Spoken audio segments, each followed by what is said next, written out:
Hey guys, what's up? We're back with some more reactions after dark. Of course, we're going to be watching The Darkest Moments in TV History 6 by Nick Crowley. Now, last time, obviously, it was Lazy Masquerading, because again, we keep going back and forth between the two of them, which that one was pretty good, honestly. Like, the first story was whatever, but then the other two were really good. So hopefully this is going to be a decent one as well. So Crowley's have been pretty top notch, but we'll have to wait and see on that, which we might as well just get straight into it. Though, of course, uh, as usual, viewer discretion is advised. I don't know if it's going to say that, but we have flashing warning, of course. And then, of course, oh, we got a lot this time. Following video contains scenes that may be upsetting and distressing for some. Topics include suicide, murder, child abuse, death. Viewer discretion is advised. One resident said she was too worried about her children to come out and talk with us. And Sheriff MC Cannon says right now he can't Found? offer much comfort. Is that just what this is called? Yeah, this is just called Found. It was March 3rd, 1989, in Berkeley County, South Carolina. 5-year-old Justin Turner leaves his home in the early morning, heading in the direction of his bus stop, where he was set to meet his neighbors. His stepmother, Megan Turner, who usually accompanied him, had been busy in the shower, while his father, Victor Turner, was off at work, leaving Justin All those pictures so, like, blurry and hard to see, jeez. to make this short walk alone. Later on, Megan would wait for the same bus to arrive at the end of the day, only when it did, Justin never got off.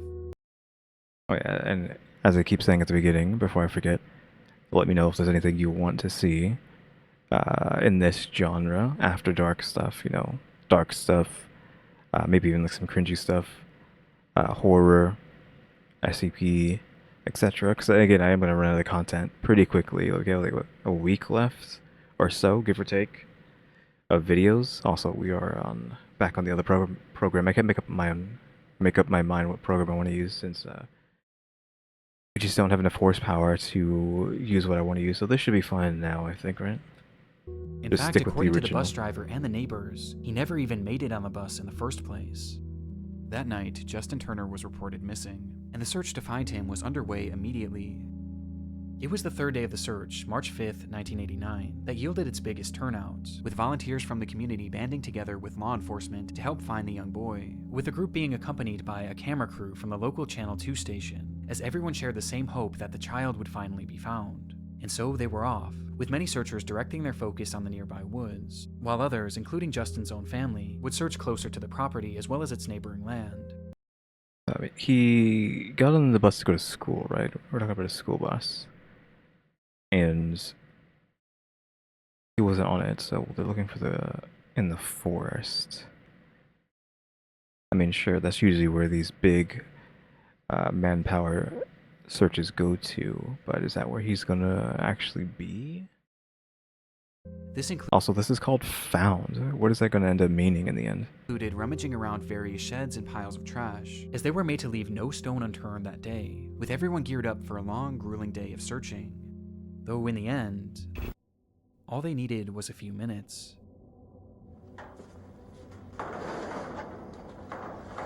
Did everyone get that call though? Hopefully not everybody was searching for like hours when they had already found, quote unquote, found something.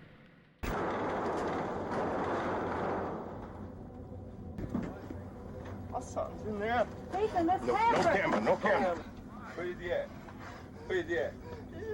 The trailer.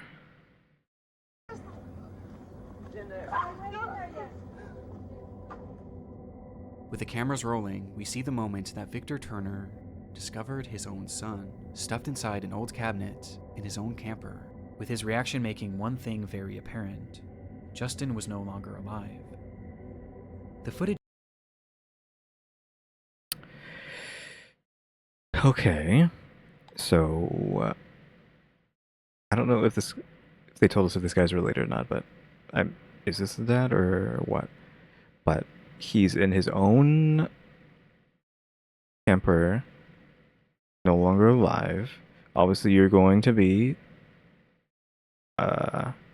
suspect number one. He's freaking out, but You can obviously argue with these kinds of things that it could just be fake, but I don't know if that's where the story's going to go to, since obviously, again, all the suspicion is going to be thrown at this guy if it's in his place. Footage is devastating and made worse upon the discovery that not only was Justin dead, but he had been brutally assaulted and murdered by strangulation. But there was something even more unsettling about this footage. The fact that that very camper had already been searched in the days prior, and likely numerous times. Yet somehow... Wait, days prior? Did you just say they only searched for a few minutes? Justin's body was never found, meaning that whoever the killer was may have hidden him there days after the disappearance. Okay, so it's been days, not minutes. That was a bit confusing there, Crowley. So he's been gone for a few days, and then they searched his place, didn't find anything, and then the body showed up there later again after another search. Again, you can still throw suspicion at that guy since, one, it's like, oh yeah, my place has already been searched. That means it's safe to move the body here. Because there's only two routes we can take here. One, it's, oh, my place has been safe now, I can put it here. Or two, it's a frame job. Obviously, the major suspicions will be you did it, rather than it's a frame job. Latest word about the boy's grim fate has really shaken up this Monk's Corner neighborhood. They were clearly dealing with an incredibly dangerous and deranged individual, and tracking down whoever was responsible became law enforcement in the area's top priority. Though this certainly didn't mean that results were guaranteed, as there was a severe lack of physical evidence found on the scene, making it incredibly difficult to find any definitive information as to who might have done this. And despite their best efforts, 3, 2, 1, Happy New Year! 19 what? This is the a full 90s? year passed, That was 89. Oh, it's And then 91. and then 3. Okay, we're just, as the ones across the pond say, we're just taking the piss now with Crowley. Then a full decade passed, then 2, and then 3.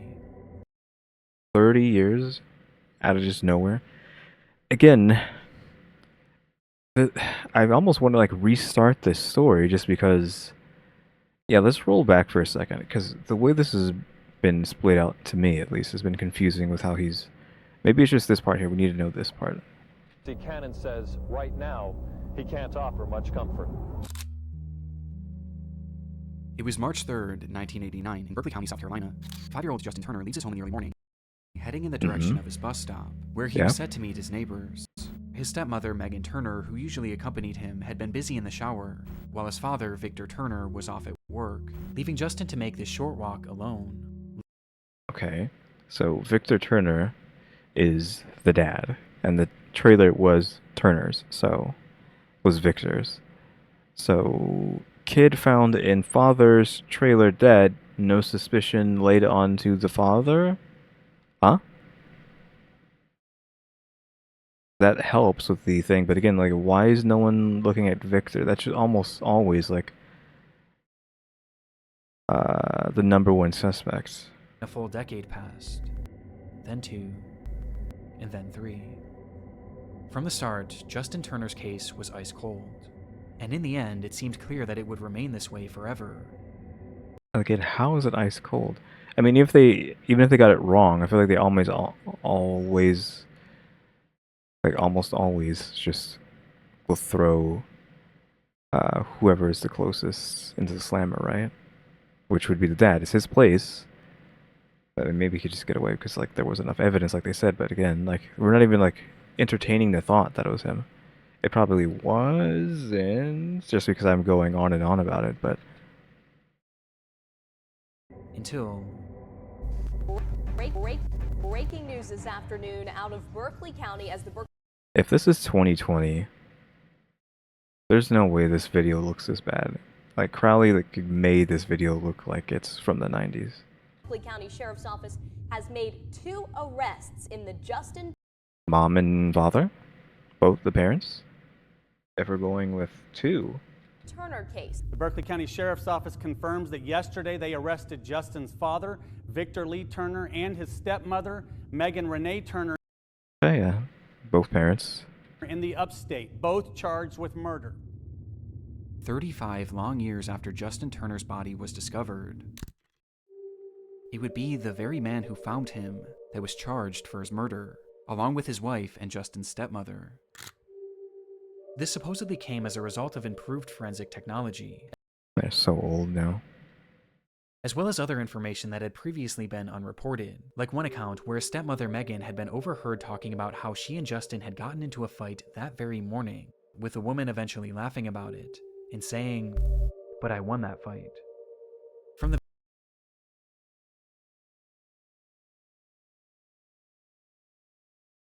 Are we saying that she is the one who killed him then? Because the father was supposed to be at work. She was in the shower, but he got on the bus. So the whole story is it's just too muddy. the very beginning, Megan was always considered a suspect in this case. Oh. In fact, she had even already been arrested for his death at one point in 19... Okay, thank you for actually saying this. I don't know. You can't just say they had no clue what had happened when we have this evidence of they did think it was them. 1990, but was swiftly released on account of a lack of physical evidence. And this lack of physical evidence is still a factor to this day, as the recent arrest of this couple hinged mainly on circumstantial evidence, with one of the key pieces being that news footage. Investigators pointed out a number of strange moments in Victor's behaviors and actions that day when they went back and reviewed the recording, with the most glaring being that he had found his son literally seconds into the search, entering that camper and going right for the drawer that he was hidden in, almost as if he knew where to look. Also, would you recoil away from your child being your child's corpse? Or would you, like if it's intact, would you try to like coddle it?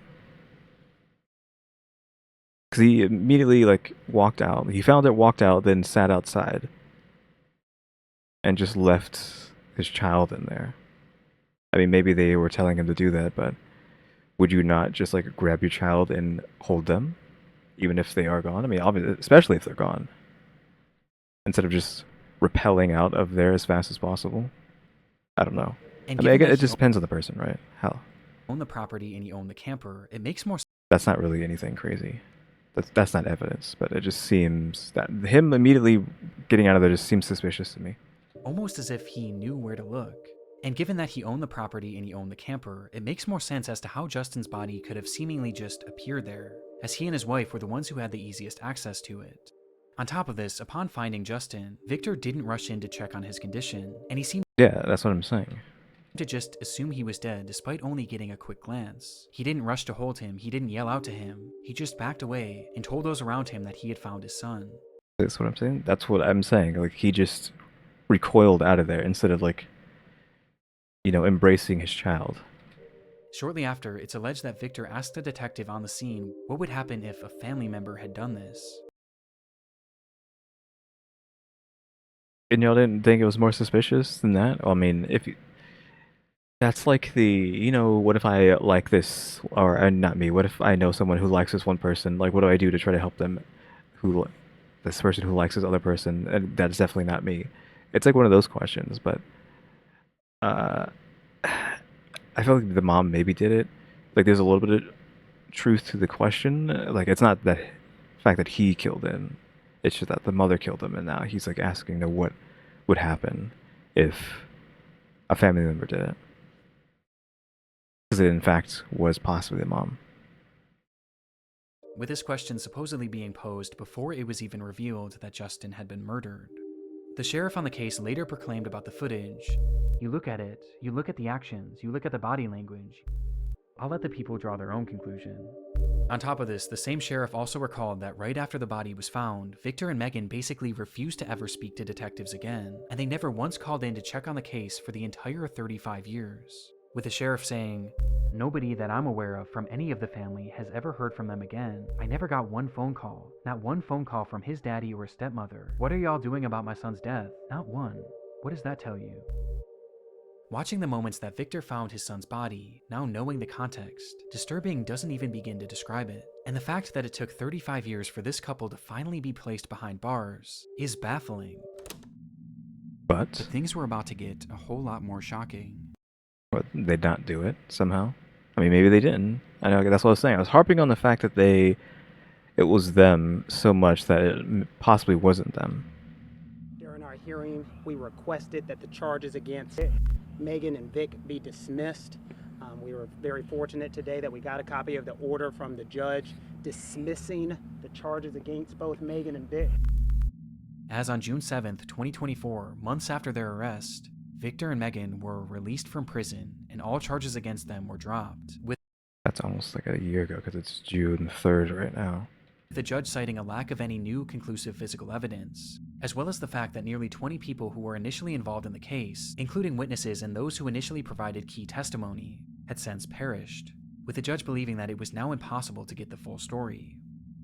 On top of this, it was also discovered soon after the arrest, a notorious serial killer just so happened to be in the area on the day of Justin's murder. It just so happened. His name was Richard Ebenitz, and though it's unknown how many victims he truly has, it appears that at least 4 kidnappings and 3 slayings have been attributed to him, with some of these victims being taken in broad daylight when they were getting off the bus. Richard has long since passed away, and there's really no verifiable links to prove his involvement with this crime, with this potentially being just a strange coincidence, as it is worth noting that it seems like the rest of Justin's family still believe that Victor and Megan had killed him. But all of this left the case in a position that the judge felt was unsolvable, leaving the case without conclusion and without justice. Meaning that in this footage, we may never truly know if Victor had just discovered his son, or his victim. There's still a bit left on the story, assuming that cut is real. Maybe this is just going to be ad at this point. 3-day search is over. Yeah, oh, it's the cold open that he likes to do. Yeah, oof, unfortunately there, again, like, it really seemed like it was the dad, like, again, body in dad's trailer just happens to be there after it had already been searched. It just seems like the perfect, in quotations, place, right? You've already searched my place, I killed the kid. Now that they've already searched my place, they're going to search it again, right? So, can place the body there until the heat's died down. So, of course, that's not what happened, but they still got away with it anyway, so, oof.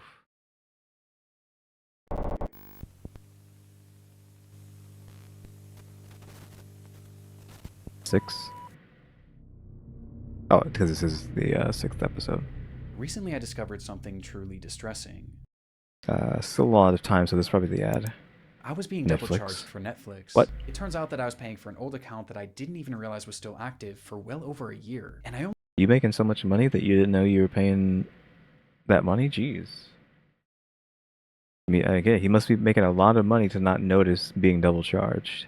found out thanks to today's sponsor, Rocket Money. Rocket Money has helped save its customers up to $740 a year when you use all of the app's premium features. They've also helped save their customers over $500 million in canceled subscriptions. Rocket Money is an all-in-one personal finance app that helps you track your subscriptions, lower your bills, and overall just manage your money better. It's incredibly easy to use and consolidates all of your reoccurring bills from all of your separate accounts into one easily digestible dashboard, which is huge considering that literally everything now requires a subscription. Though, is this not also just a subscription adding on to the piling debt that you are going through with all these subscriptions? Is it not just adding to the problem? And best of all, with Rocket Money, you can cancel your subscriptions right from the app, which saves so much time and stress. I immediately made use of this, and it helped me realize that one of the stock footage sites that I've been using for years had actually doubled its rate out of nowhere. In addition, I found a bunch of other stuff that I was paying for that I realized I just didn't really use anymore. Again, so rich, just doesn't even know his money's being just bled out. Or just wasn't worth the price. And within just an hour of using the app, I had already saved over $100. I highly recommend this service, especially to those wanting to take control of their finances. But $100 a month, I'm assuming he means by that. He should have added the month. You forgot to say month. You're saving $100 a month. So go to rocketmoney.com/Crowley or use that link in the description to get started today for free. Yeah, I don't need this because I have no subscriptions outside of GeForce Now. Yeah, I literally have 0 subscriptions but GeForce Now at this point in time.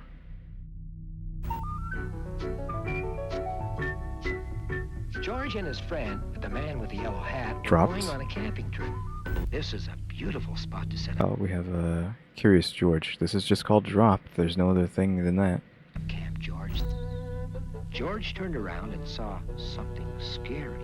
I don't know if I've ever seen like original Curious George. I feel like I might have seen some Curious George as a kid, but I feel like it was more of a newer stuff, and I was like already old. Like too old? I'm not sure. Because I feel like there's a more updated version of Curious George than like this.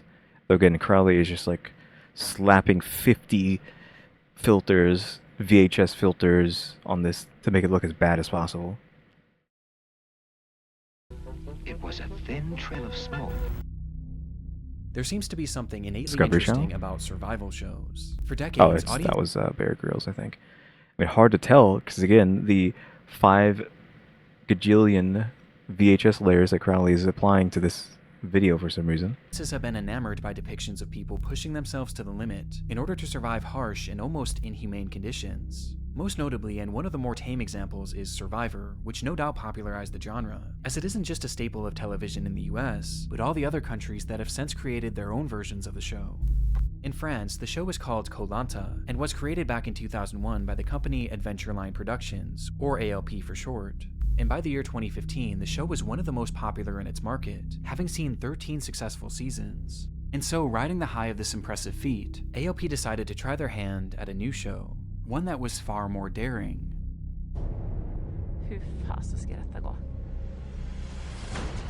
No food? So, no map? Let me guess, someone died? Bears? Really? No help? Just put them out there with bears? Dropped? We got helicopter, just an X mark, compass, Wi-Fi. What does the X mean? No help, maybe. No something. No navigation. No internet. But what does the freaking X by itself mean? Just X marks the spot? You just no to everything. The show was called Dropped and would follow 2 teams of 4 contestants who would be blindfolded and dropped into an undisclosed location each week via helicopter, with each team having the same mission: make it to civilization, charge a phone, and make a rescue call. And the first team to do so would win, while the losing party would have to vote one member off. That's what that means. Get dropped off with nothing, find your way to a place, make a call. That's what those symbols mean. It was a fairly interesting idea, but it also already had a proof of concept, as there was actually an identical show being made in Sweden at the time that was already well received, though Dropped wanted to turn up the interest even more, and that's exactly what they did when they announced that the cast would be composed solely of famous athletes, most of whom turned out to be French Olympians who were already well beloved in the country. Oof. It had all the makings of a certain success, though in the end, this show would never actually make it to television, with the show Except we're seeing footage of it now. showrunners proclaiming that the program would not That's see the light of day. And yet here we are, seeing potential footage from that unaired and this was all thanks to the show. events of March 9th, 2015. 2015, 10 years ago. It was the start of their second episode. The first had seen the elimination of professional footballer Sylvian Wiltord, after his team failed to make it out of the wilderness first, which left 7 contestants who were now ready for round 2. The day's shoot began in La Rioja, Argentina, with the cast being blindfolded in preparation to be loaded up into their helicopters and dropped at their next location.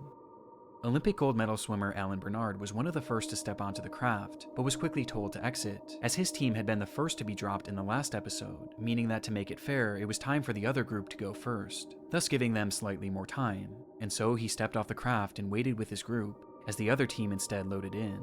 Okay, so where's this gonna go? Because we're not even halfway through the story. I feel like that's a crucial point of what's going to happen. Something about that. Also, an Olympic swimmer? I mean, his body's gonna be strong, right? But I don't see any water out here. There were 2 helicopters on Okay, they were hanging on the helicopter earlier a little bit too long. I was like, are these helicopters going to be a problem? Is someone going to get decapitated? the scene. One was set to carry 3 contestants: Florence Attu, Samuel Muffet, They come to the line and Muffet touches and just gets there. and What's Alexis Fastine. Also, so many freaking swimmers.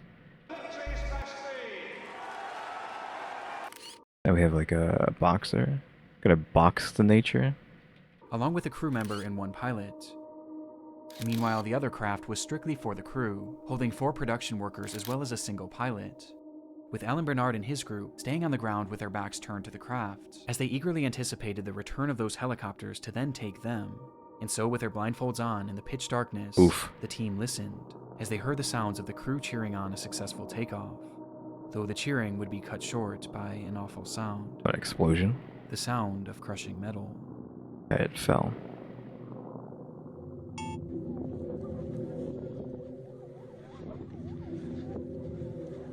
Well, then what happened?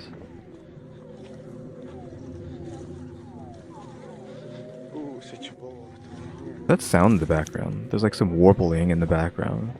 Like sirens that we can't really hear because the audio is so distorted. The aftermath was recorded on the cell phone of someone standing nearby, showing us a large group of people rushing towards a massive plume of smoke.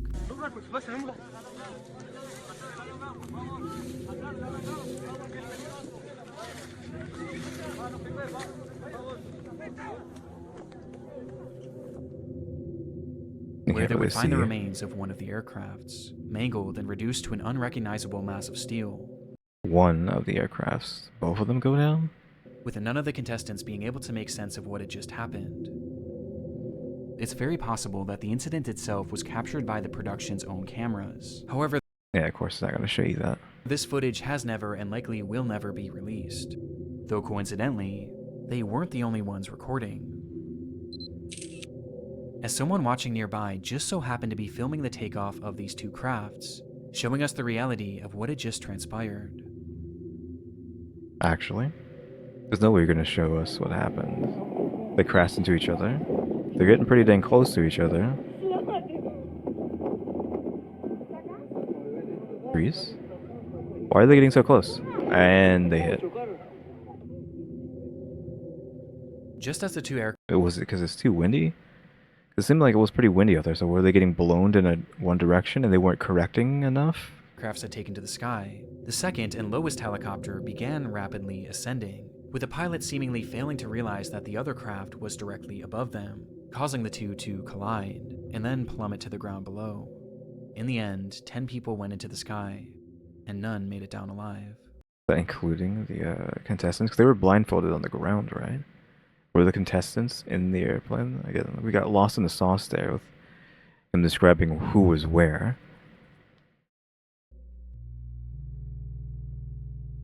The footage makes little sense even today. The weather was perfect. The crafts were some... Excuse me? The footage makes little sense even today. The weather was perfect. I don't think it was. The footage makes little sense. Because I don't know what that is. Maybe it's just like artifacting, but there's stuff blowing this way, and you can hear the wind on the camera. Even today. Let's roll this back and actually listen. Craft was directly above them, causing the 2 to... How far did we gotta go back for, like, to actually hear the... Yeah, you can hear the wind blowing. These trees, like, the trees are not heavily being bent, but they're being bent. Crowley? What about the earlier in this?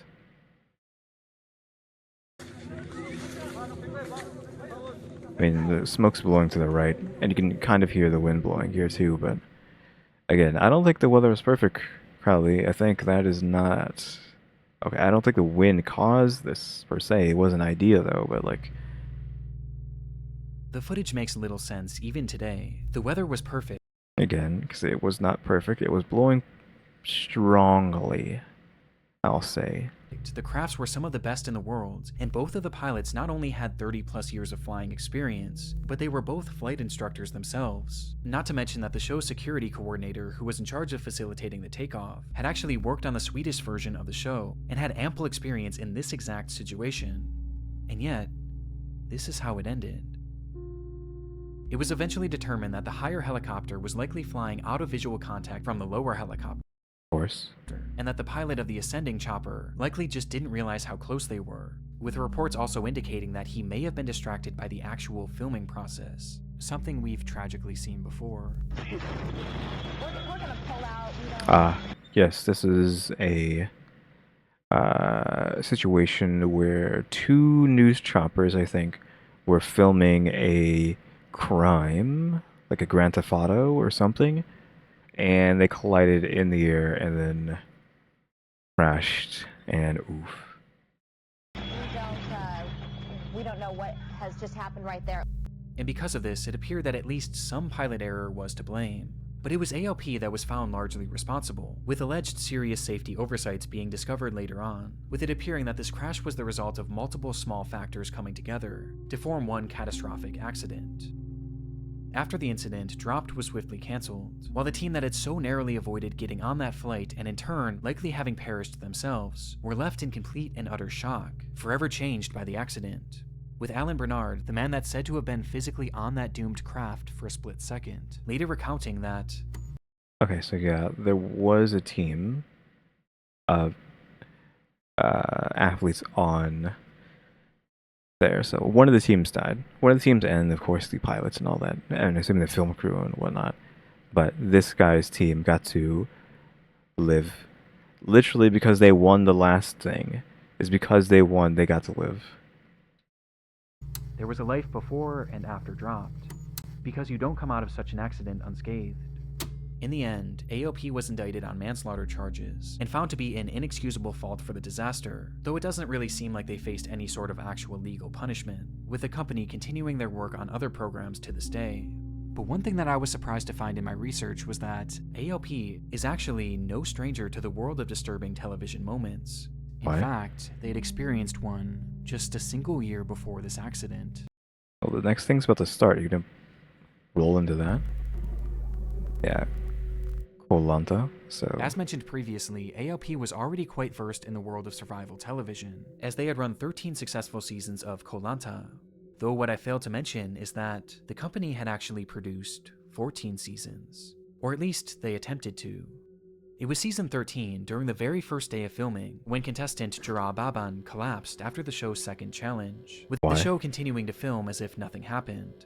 Anonymous reports from the set claim that once on the ground, it took the medical team nearly 5 minutes before intervening, as to not interrupt their recording, and once they eventually did tend to him, he became more alert and complained of having severe cramps. But the show's primary doctor, Terry Costa, didn't believe that his ailments required an emergency airlift, as this would have cost the production company far too much money, especially on the first day of filming. Instead, Jara was diagnosed with dehydration and was brought back to their makeshift infirmary, where he would lay for nearly 2 full hours, until he was finally taken away by a proper medical team. Okay, so they eventually did take him away. French Survivor season cancelled after death of contestant, so I mean, ended up dying anyways. On his way... The 25-year-old, and I can't read the rest of this because again, I kept trying to get a higher word, but it's just like the 5,000 freaking layers of VHS filter that Crowley refuses to turn off. You can't read anything. Way off the island, Jara Baban would pass away from cardiac arrest at the age of just 25. Oof. Cardiac arrest that was completely missed by the show's doctors. The testimony from those on the scene painted ALP and Dr. Costa in an extremely negative light, as their inability to act quickly and recognize the ailments of Baban likely contributed to the young man losing his life, with some claiming that the doctor and the showrunners were far more interested in keeping the production running smoothly than actually caring for the young man. And though ALP denied any wrongdoing, the season would essentially be cancelled right there on the spot. Yeah, of course, I mean, they just want to save money, they don't care. But disturbingly, despite the filming lasting only 1 day, Baban's death wasn't the only tragedy to occur as a result. How? French reality TV doctor kills himself after contestant dies. Oof, okay, so he felt too guilty about it. Due to intense public ridicule, Dr. Terry Costa would end his life just days later, stating that all the negative news reports about him were wrong, and that they had sullied his good name, writing in a final note, "I'm sure that I treated Jara in a respectable manner, as a patient and not as a contestant," adding, "having to reconstruct this destroyed reputation would be unbearable," before ending his letter with a message to those on the shoot that had spoken out against him. The author of the anonymous comments about the circumstances of Jara Baban's death, and those who spread them, will have to face their conscience. In the end, Koh Lanta would return a year later and has been going strong ever since. Excuse me. So season 13 is cancelled, but 14 and on does not? As AOP did not appear to face any serious repercussions for the incidents that transpired under their watch, with their fault in both cases being debated to this day. Ooh, got Curious George again. What is this Curious George theming you're doing with this, Crowley? Yeah, like, we got Curious George theme, and then also the 50,000 layers of VHS filter as well. This episode. It's theming. Oh yeah, also, this video is age restricted, so I had to log in to YouTube to actually watch this video. Which I don't do for these. I do not log on. Because I'm not using YouTube. I'm using Opera this time around. I switched to Opera. I was using Edge. It was working well, but I think Opera actually is using less resources than Edge. Which I need all the resources I can get, so we're back on Opera. So unfortunately, force me to log in. We got Aqui Agora. This is 3. Yeah,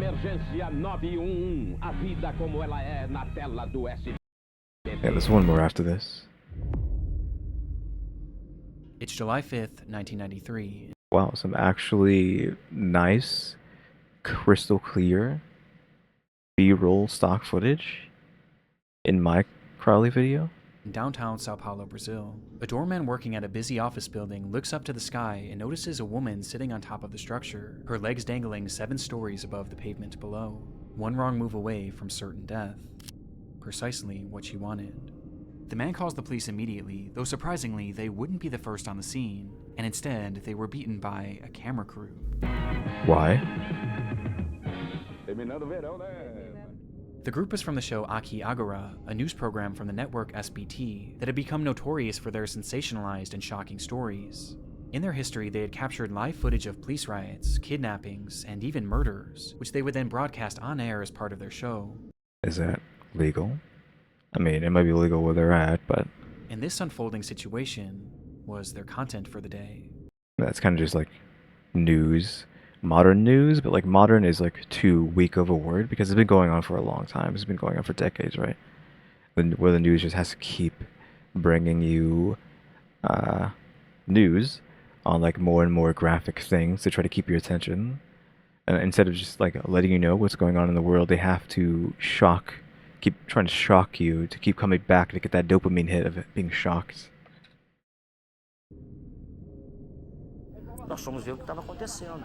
We went to see what was happening, and when we arrived at the scene, the fire department arrived with us. What was it? Was it a suicide? Where? We saw it together, the camera, looking up, there was a girl sitting on the ledge. I freaked out, the camera looks out, we freaked out, and this blur here. Her name was... I don't know why I was reading that either, I just felt like I had to read it. Was Daniele Alves, and at the age of just 16, she had entered that office building and climbed up to its roof with the hopes of ending her life. And minutes after Aqui Agora arrived, she did just that, as their cameras captured it all. It's terrible. In a moment, we'll show the shocking images. We have women jumping to her death. Really just being like, oh yeah, we're just going to show you this person jumping. What year was this? 90s? 80s? They're exclusive images. You gotta make sure these are exclusive. You're not gonna see them anywhere else. Children are sensitive people. Later that night, that footage would be packaged together into a roughly 10-minute segment, which the network promoted heavily throughout the day, hyping it up to be one of their most shocking episodes ever. And supposedly, it was. So they were trying to hype it up. It's not even just they were showing it to you live. They're like, no, we're gonna show it to you later. We gotta hype it up first. Make sure you show up. Get those numbers up. As though it appears that the full segment is currently lost. Okay. The footage of Daniele's fall was said to have been displayed. Is it NSFL? Not safe for life? I haven't seen that in a long time. I think I have seen NSFL before. I'm pretty sure, but yeah, I'm pretty sure that means not safe for life. So like, don't look at this, period. You will not come out of it unscathed. almost entirely in full, showing Program aired Danielle's suicide without any the moments censorship. just before and just after Ow, I she don't like landed, this where she was filter. Even showing her nearly lifeless body on the floor. Nearly. I don't like this effect he has going on. I think it actually hurt my eyes to see this. said to be This effect. still somewhat alive. It was more than shocking, and left viewers outraged that something of this nature could be shown on TV. But while showing the footage proved highly controversial enough, it was the context surrounding the footage that made it even more depraved. As Were they goading her?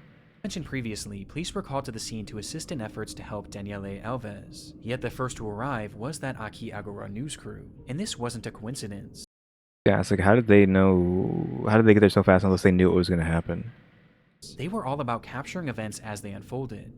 Is this just a channel that sets up these things that happen ahead of time? Is that what you're trying to say?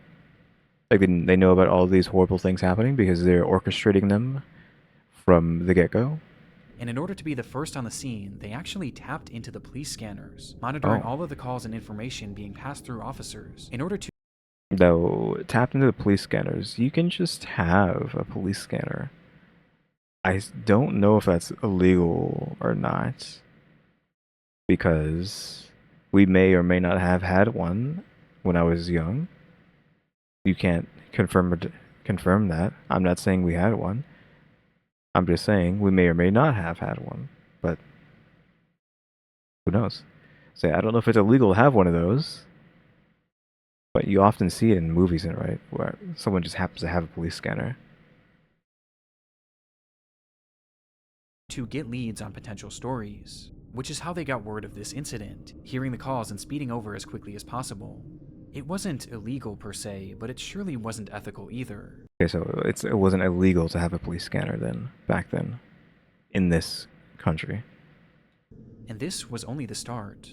After Danielle jumped, the crew that had filmed her had already captured their dramatic footage for the day. And as the officers and medical personnel dealt with the aftermath, the crew decided to turn their focus to the next element of their story: Danielle's parents. Why? They packed up their equipment right away and headed... And I guess they're gonna run them down and ask them questions about her. They might not even know she's dead at this point. Straight for the home of Danielle's mother and father, with it being unclear how they even got that address in the first place. And there, they once again had beaten the police, who were still back at the scene trying to piece everything together. Though rather than waiting for them, the crew instead decided to take the lead, going up to the door, ringing the doorbell, and telling Danielle's parents that their daughter had just passed away. Yeah, that's what I was going to assume. They didn't even know she was dead, just being told by the news people that she's dead, and then now they're going to pester you for information. The crew then supposedly took the parents to the police station, consoling them all while their cameras kept rolling, as the crying parents made for the perfect footage for their segment. Exploitative is the only word for it, but what they did next, well, that was something far more evil. Which is? Having dropped the parents off at the police station, the crew then got to work creating their segment for the night, and as part of it, they needed to find a reason as to why Danielle did this. They first theorized... Did they just make it up? It's like, we don't really have any info on that. She was kind of just chilling up there. Because she was like literally sitting, she wasn't like standing, like what you would normally think of when someone's going to jump. She was just hanging out. That this was likely due to a drug addiction which had somehow spiraled and led to her jumping, but then they decided that that just wasn't dramatic enough, and they instead shifted to a different story, one that they reported to all of their viewers as if it were a fact. Before that, she was 7 stories up. So how high is that? I'm currently in a 3-story question mark building. Question mark again. So you times it by 2 and then add another floor on top of that. That's not too high. High enough to probably kill you if you fall on your head, but like, is it high enough that if someone tries to catch you, you'll still be fine? Because it seems like she was surrounded by people at this point and no one tried to catch her. I don't know how the physics work out like that. If one human being tries to catch another human being who is fallen 7 stories. Or if that's even terminal velocity, can you reach terminal velocity by the 7th floor? And if so, can a human catch you without you dying? 1, or 2 without them dying, or 3 without their arms being ripped off? Like, I don't know. I feel like someone would have like anybody would have like made an attempt to try and stop them from falling down. I don't know how deadly a human body falling is, like, to another human being. Especially if you're like ready to catch the body. Would it be fine? I'm just like speculating on that because I just don't know. They reported that Danielle Alves had ended her own life because of her abusive parents. Okay, yeah. Just making the most eye-catching story you can make, right? Just gotta get those views, even back then. Placing the entire blame on the family that they had just supposedly helped. And there was one massive issue with this. It wasn't even true. The claim appears to have been quite literally based on nothing. It has no verifiable backing and seems to have been a complete guess. In fact, just days later, Daniele's best friend spoke out and said that Daniele had done this because of a broken heart, not because of drugs or any sort of abuse. That's it. It's sickening, as the crew cared so little about Daniele's own story that they seemingly just made up their own. And imagine for a moment being those parents, going about your day when a TV crew comes to your house and tells you that your daughter is dead. And despite consoling you, those same people then broadcast your daughter's death for the whole world to see, and blame you for it. Naturally, this didn't go without repercussions for Aki. Yeah, I assume they had to get in trouble for that, but I mean, are they really gonna get in trouble? You assume the parents would like have a field day with this to try to end them, but who knows if they even have the power to do that, and if they just don't come back after being shut down, if they do get shut down or whatnot. Akiagara, who had crossed the line in the most soulless way possible, and the effects were swift and powerful. Oh. As the program aired Danielle's suicide without any censorship, even showing her nearly life support on the forward, increasing the program's audience by 33.5%. Yep. Rating soared 33%, making it more popular than ever before. The network would end up being sued by Daniele's family. He was just making like a reverse statement there. Like, the repercussions were them getting a huge hit in population of people watching them. Who was eventually awarded $1 million as a result. Which is nothing. But realistically, no amount of money could ever be enough, as the show's actions permanently affected that family and destroyed their grieving process in a way that I can't even wrap my mind around. But this did little to slow down Akiagara, as they remained on the air for 4 more long years, during which they leaned even more into these unfolding crime stories, leading to them witnessing numerous... Only 4? I mean, 4 years at least isn't that long, in the grand scheme of things. Numerous other deaths, and even being taken hostage themselves on multiple occasions. Akiagara would continue on air until the year 1997, when one day the show was pulled due to its declining ratings, and in its place, the network would instead begin airing The Disney Club. What? Also, Crowley, why is there this massive freaking cube of censorship on the screen? You censoring the Disney freaking logo there or what? I think you just messed up with the editing there, maybe. The Midnight Rider. You look down the track and there is a train coming toward you. What do you think would happen? It was an exciting day for the crew of the upcoming movie Midnight Rider, the Greg Allman story. Years had been spent planning and scripting for I know that sounded familiar. this biographical film about this case is technically about a film, but I wanted to talk about it anyways. Greg Allman of the Allman Brothers. And this day, February 20th, 2016, would be the day that they would finally start filming. It was nothing more than a camera test, a day in which the crew would practice filming, as well as getting acquainted to their equipment and new co-workers. But for the group of 20, the excitement in the air was palpable, as they were given access to a stunning piece of land in Nahunta, Georgia.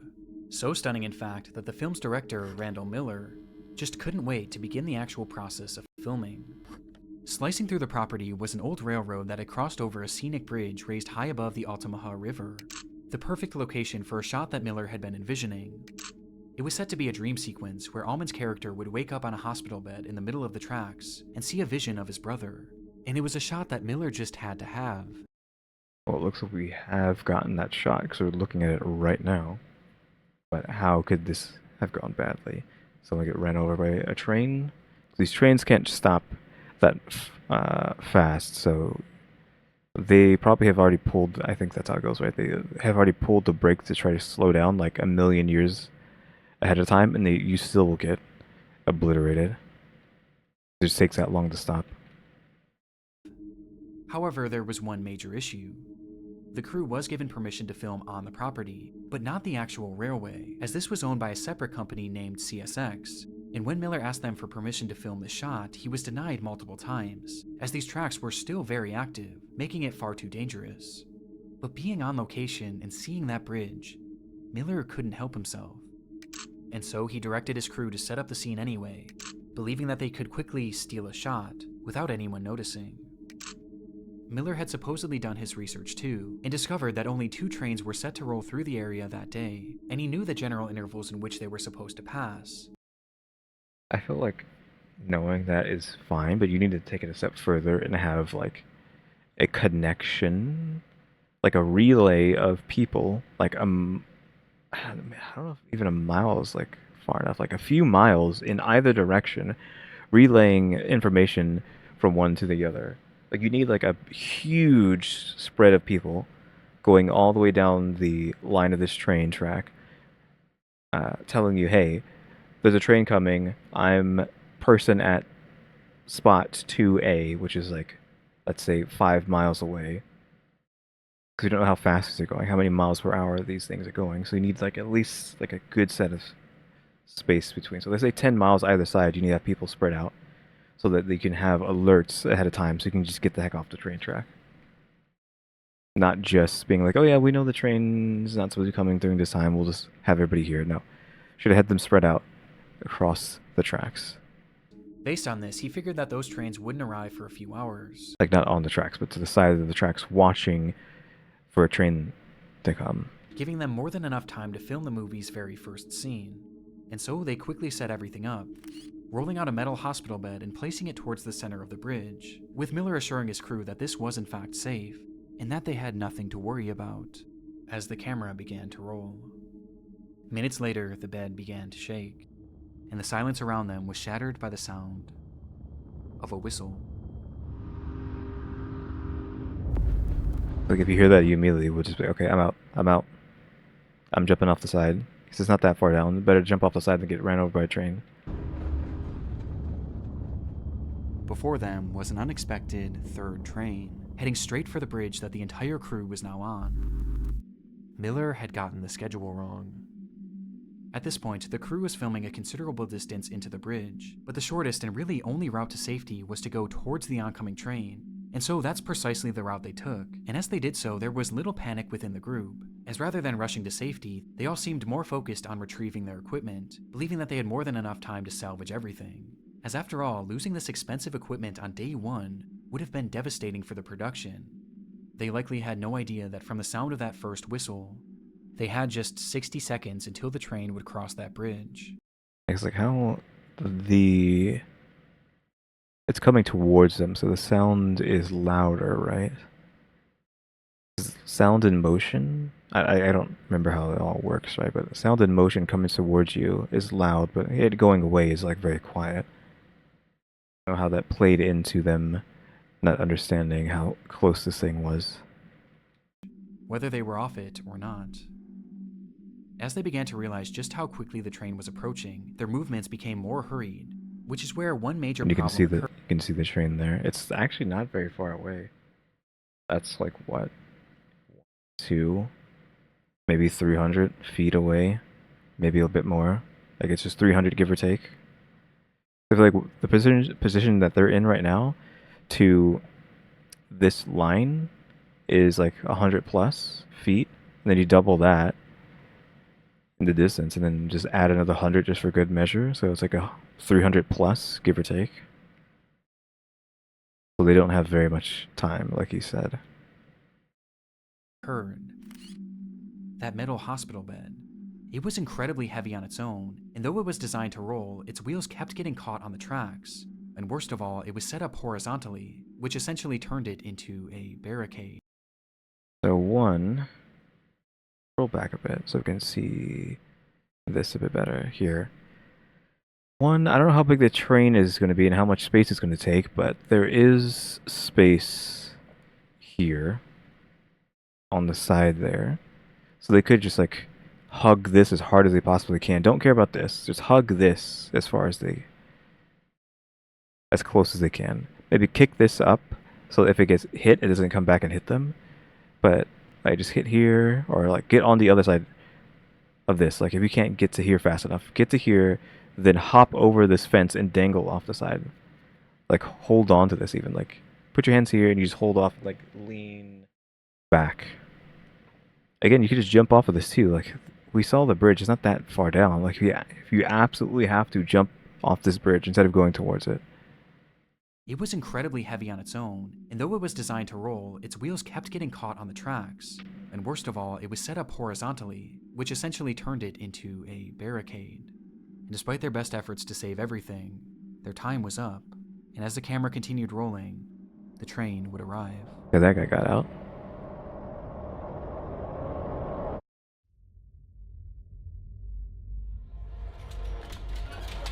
There's a ladder there.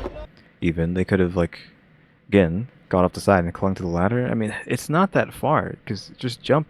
They're so close to the ground now, they just jump to the left into the ground. Like, they're worrying about the equipment too much over their own lives.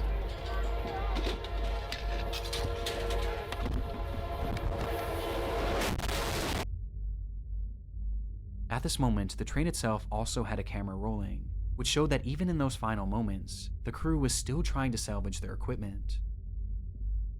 What happened next was a blur. Some were able to leap to safety, while others managed to jump to the side and cling onto the bridge. But there was still one thing that remained in the train's path. Yeah, that thing. That hospital bed, which upon impact was torn to pieces. Pieces that were flung all over Shrapnel. the area, striking multiple crew members and leaving many injured.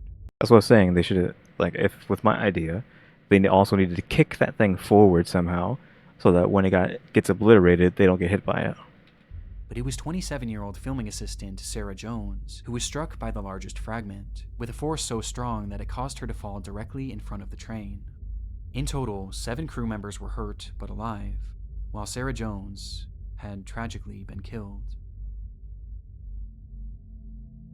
On the very first day of production, in the very first shot, the unthinkable had happened. And when it came to passing the blame, most turned their attention to Randall Miller, as he was the one who ordered the scene to be shot despite being denied permission numerous times. And this public disdain towards him only grew, as he and his production company denied any responsibility, and instead, again, like I said, there needed to be a relay of people miles down the way being able to see if the train would be coming, and then the walkie-talkie or something, just relay that down the way. Like, come on, guys, like, Jesus Christ. instead, they blamed the railway company. What? Just 1 week after the incident, Randall Miller requested a new permit to begin filming Knight Rider once again. I mean, they got that film because we seen the picture of the guy on the thing, asking if they can begin as soon as possible. This, however, would never actually happen, as he was instead arrested and given a 1-year prison sentence for manslaughter, as well as a 10-year ban from directing any films, a mandate that he would actually go on to break, though he was... The effort arises from Deadline's exclusive earlier this week that Miller has directed the DGA-sanctioned film Higher Grounds last summer in Serbia, Colombia, and the UK. Was swiftly forgiven, and today he continues to direct. But while it's easy to focus on the morbid nature of this case and the man responsible for it, there was one unexpected outcome of this horrific accident. Upon her passing, Sarah Jones' parents set up a foundation called Safety for Sarah, which pushed for safer working conditions on film sets, with the movement bringing to light a number of safety concerns that were often brushed aside and ignored. And all in all, their efforts have made TV and film sets significantly safer, giving their daughter a purpose even after her death. I mean, at least there's that, right? On top of this, Sarah Jones was also honored by countless production companies across the world, as crews began writing her name on their film slates, with there ultimately being over 2,000 of these tributes for her, from some of the world's most well-known productions.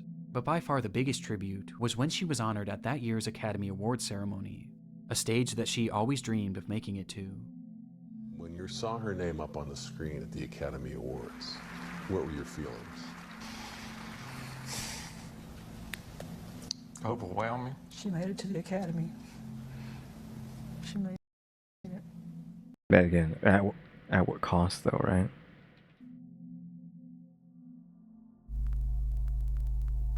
At the end. Just make sure there's nothing else. Yeah, it's just the credits. Okay. what happened this time around? We had, oh yeah, these two who murdered their child. That dropped one. Then this comboed the same thing basically there. This news channel. And then this one. It still seems like this film did something because we had the footage of literally what had happened. That bridge, them on the medical bed. Like, so they filmed this shot despite what had happened, clearly, right? I think this one was a bit, I mean, you can't really say it was that much tamer, but I wasn't too shocked by this one. Honestly. Which is obviously okay. We're not trying to do anything. We're not, it's not this, like, we're not here to be shocked for views. Yeah, again, they should have been arrested immediately. I mean, they said they got her, but like the mom, but they just let her go immediately. But still, like that shouldn't have been let go. This one, I mean, it's just TV corporations. You can't really do anything, right? They're just gonna buy their way out of being in trouble. I mean, at least this guy got a year in jail, but that's nothing. And this one, they just air not cartoons, but Disney stuff now. I was like, how do you go from the most despicable thing ever to like, oh yeah, we just host Disney stuff now? And how did Disney let that happen in the first place? To just like, oh yeah, let's just put Disney footage on this channel that's known for showing the most morbid of things live. Not necessarily live, but just on television. That should not be seen by anybody. Most disrespectful stuff ever. But oh, yeah guys, that is that for the darkest moments in TV history 6. Of course, we're going to be doing Lazy Masquerade stuff tomorrow, which is what, like, disturbing things I found on the internet. Number 13? I don't know which one it is. We'll have to see tomorrow. I basically record these the day of, so if you're watching this the day it goes live, the day it's uploaded, I've watched it roughly the same day. Technically, not this one. I did this one a bit early. It is 11 at night, so it's not quite tomorrow. This is gonna go up on the 4th, so it's 11 at night on the 3rd. But yeah, so you guys, thanks for watching. Remember to buy my stickers. Think about becoming a member. Subscribe if you haven't subscribed. We're going watch time and subscribers, and if we have it thrown now as well. And shout out to the members, EmmyStarr and RaleyDrew. Hey guys, thanks for watching. Tune into the next episode. Like, subscribe, comment. Another do. See ya.